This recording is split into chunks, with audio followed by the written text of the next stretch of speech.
손흥민 33, LAFC 다시 토트넘 호스퍼 스타디움 잔디를 밟았습니다. 10년을 함께한 팀, 제대로 작별 인사를 하지 못했던 팬들과 마침내 눈을 마주했습니다.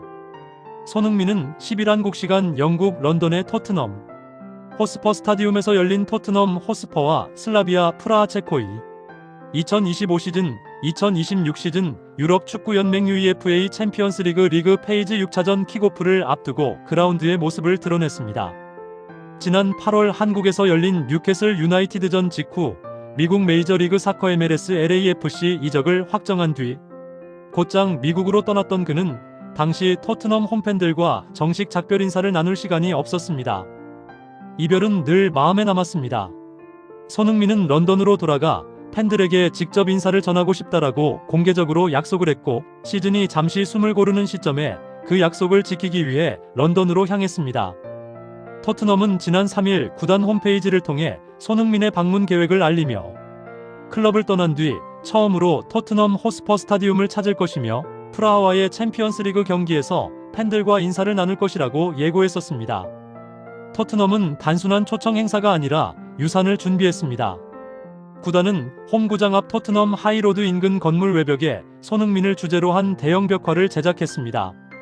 손흥민의 트레이드마크인 찰칵 세리머니와 지난 시즌 UEFA 유로파리그 우승 당시 태극기를 허리에 두르고 트로피를 들어올리던 장면이 함께 담겼습니다. 디자인 선택에는 손흥민이 직접 참여했습니다. 자신을 상징하는 세리머니와 토트넘의 17년 무관을 깨뜨린 순간을 나란히 벽에 새겼습니다. 경기장에 들어가기 앞서 손흥민은 회색 롱코트에 검은 목도리를 두른 채 자신의 벽화 앞을 찾았습니다. 벽을 올려다본 그는 정말 특별한 기분입니다. 이런 유산이 사라지지 않고 토트넘에 오래 남았으면 좋겠습니다. 좋은 선수일 뿐 아니라 좋은 사람으로 기억되고 싶다라고 말한 뒤 벽화에 사인을 남겼습니다. 토트넘이 레전드를 위해 준비한 공간에 주인공이 직접 마지막 손길을 더했습니다. 이후 손흥민은 토트넘 호스퍼 스타디움 그라운드로 걸어 나왔습니다. 관중석을 가득 채운 토트넘 팬들은 일제히 기립해 박수와 함성으로 그를 맞았습니다. 곳곳에 웰컴 백홈 손이 잘 돌아왔어요. 손이라고 적힌 손팻말과 손흥민의 사진이 흔들렸습니다. 굴리엘모 비카리오, 제임스 매디슨 등 함께 뛰었던 동료들도 그라운드 옆에서 그를 반겼고 오랜만에 나누는 포옹과 인사가 이어졌습니다. 마이크를 건네받은 손흥민은 한숨을 길게 내쉰 뒤 특유의 미소와 함께 입을 열었습니다. 여러분 안녕하세요. 소니가 여기 왔습니다. 저를 잊지 않으셨죠? 짧은 인사 한마디에 다시 한번 함성이 터졌습니다. 그는 정말 엄청난 10년의 세월이었습니다. 감사하다는 말을 꼭 전하고 싶었습니다. 저는 언제나 토트넘의 일원이 되고 싶었습니다. 항상 여러분과 함께하겠습니다라고 강조했습니다.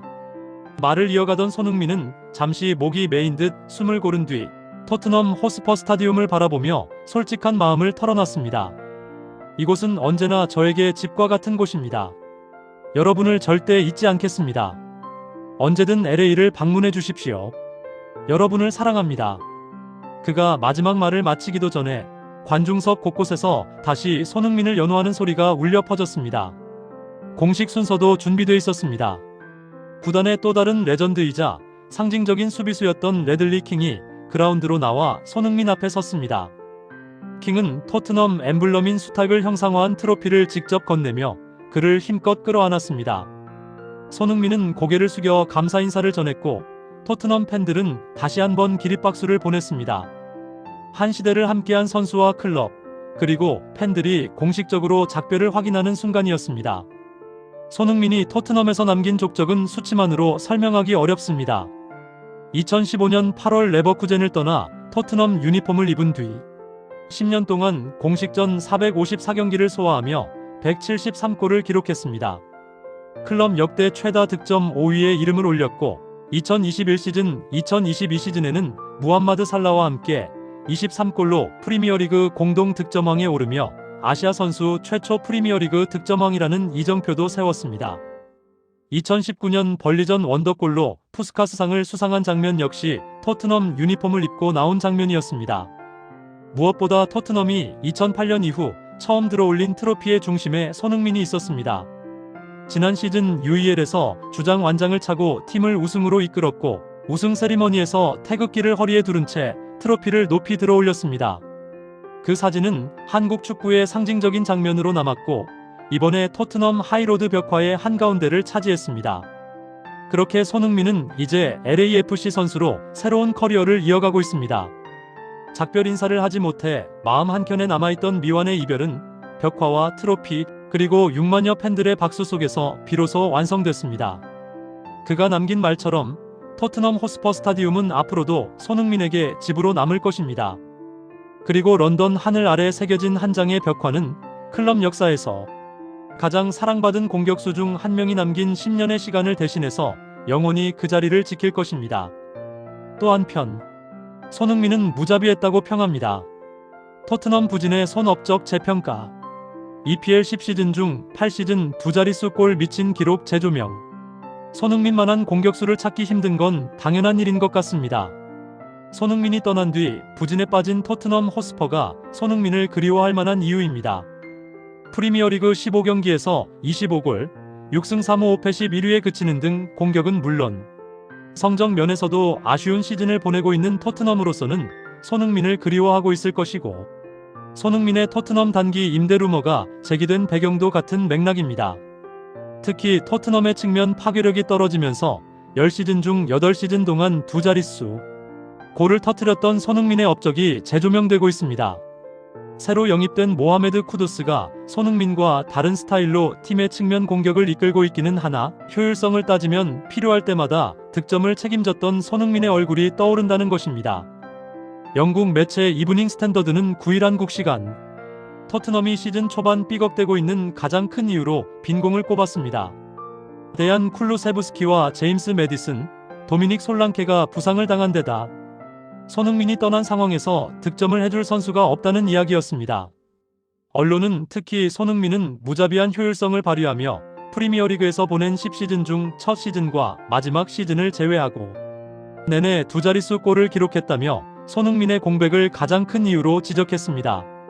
실제 손흥민은 바이엘 레버쿠젠을 떠나 토트넘에 입단했던 2015 시즌과 2016 시즌의 부상으로 많은 경기에 출전하지 못했던 지난 시즌을 제외하고 8시즌 연속 두 자릿수 득점을 올리며 토트넘의 주 득점원 역할을 했습니다. 23골로 득점왕을 수상했던 2021 시즌과 2022 시즌이 아니더라도 손흥민은 해리 케인과 함께 수년간 토트넘의 공격 중 상당 부분을 맡았던 선수입니다. 부진했다는 평가를 받은 시즌조차 모든 경기를 통틀어 적어도 10골은 넣어줬던 손흥민과 같은 선수의 빈자리가 크게 느껴지는 것도 이상한 일은 아닙니다. 이브닝 스탠더드는 손흥민을 비롯한 주요 공격진들의 부재 속 골머리를 앓고 있는 토트넘에서 해결사 역할을 해줄 유일한 선수로 쿠두스를 지목했습니다. 쿠두스는 이번 시즌 리그에서 2골 5도움을 기록하며 토트넘 공격의 선봉장으로 활약 중입니다. 매체는 토트넘의 공격은 대부분 오른쪽의 쿠두스를 통해 이루어지는데 쿠두스는 상황을 복잡하게 만드는 경향이 있어 상대를 23번이나 제치려고 한다면서도 그는 여러 방식을 통해 차이를 만들어낼 수 있는 능력을 갖고 있으며 사비 시몬스도 그런 선수가 될 수 있지만 그는 아직 프리미어리그에 적응 중이라며 쿠두스가 토트넘의 새로운 에이스가 되어야 한다고 했습니다. 다음 소식. 손흥민, 온두라스 갑니다. 오피셜 공식 발표에 LAFC, CONCACAF 챔피언스컵서 에스파냐와 맞대결을 할 것 같습니다. 손흥민이 뛰고 있는 미국 메이저리그 사커 MLS의 로스앤젤레스 FC LAFC가 북중미 카리브 축구 연맹 CONCACAF 챔피언스컵 첫 경기에서 온두라스의 레알 에스파냐를 만날 것 같습니다. CONCACAF 챔피언스컵은 1라운드부터 준결승전까지 홈앤드어웨이 방식으로 치러지기 때문에 손흥민을 포함한 LAFC 선수들은 일정에 따라 온두라스 원정을 떠나게 될 예정입니다. CONCACAF는 10일 한국 시간 공식 홈페이지를 통해 내년 2월부터 5월까지 진행되는 CONCACAF 챔피언스컵 대진 추첨 결과를 발표했습니다. CONCACAF 챔피언스컵은 북중미 대륙에 속한 클럽들 중 최강자를 가리는 대회로 이 대회에서 우승을 차지하는 팀에는 국제축구연맹 피파가 주관하는 클럽 월드컵과 인터컨티넨탈컵 출전권이 주어집니다. 흔히 별들의 무대라고 불리는 유럽 축구 연맹 UEFA 챔피언스 리그와 비슷한 대회인 셈입니다. 2025 시즌 MLS 서부 컨퍼런스에서 3위, 정규 시즌 6위를 차지한 LAFC는 다른 구단들의 성적에 따라 CONCACAF 챔피언스컵 출전 티켓이 주어지는 행운이 따랐습니다. 미국 축구협회는 2026 시즌 CONCACAF 챔피언스컵 본선 출전권에 대해 CONCACAF 리그스컵 13위 US 오픈컵 FA컵 우승팀 MLS 정규 시즌 최다 승점팀 서포터스 실드 위너 MLS컵 플레이오프 우승팀 MLS 정규 시즌 최다 승점팀이 속하지 않은 다른 컨퍼런스 최다 승점팀 이번엔 서부 컨퍼런스 MLS 정규 시즌 최다 승점 차순위 두 팀이 나설 수 있도록 규정하고 있습니다. CONCACAF 리그스컵에선 시애틀 사운더스와 인터 마이애미, LA 갤럭시가 각각 1위, 2위, 3위를 각각 차지했고 US 오픈컵 FA컵 우승은 내쉬빌에 돌아갔습니다. MLS 정규 시즌에서 승점 66을 기록한 동부 컨퍼런스 필라델피아 유니온이 서포터스 실드를 거머쥐었습니다. MLS 서부 컨퍼런스에선 샌디에이고 FC가 최다 승점을 기록했습니다. 인터 마이애미가 이미 CONCACAF 챔피언스컵 티켓을 따냈기 때문에 MLS컵 PO 결승에 오른 밴쿠버도 MLS컵 PO 우승팀 자격으로 CONCACAF 챔피언스컵 티켓을 거머쥐었습니다. 그리고 두 장이 남은 상태에서 정규 시즌 승점 6위 LAFC가 MLS 정규 시즌 승점 2위 신시내티 FC와 함께 막차에 탑승했습니다. 오늘 소식은 여기서 마무리하겠습니다. 구독, 좋아요, 알림 설정은 저에게 큰 힘이 됩니다. 감사합니다.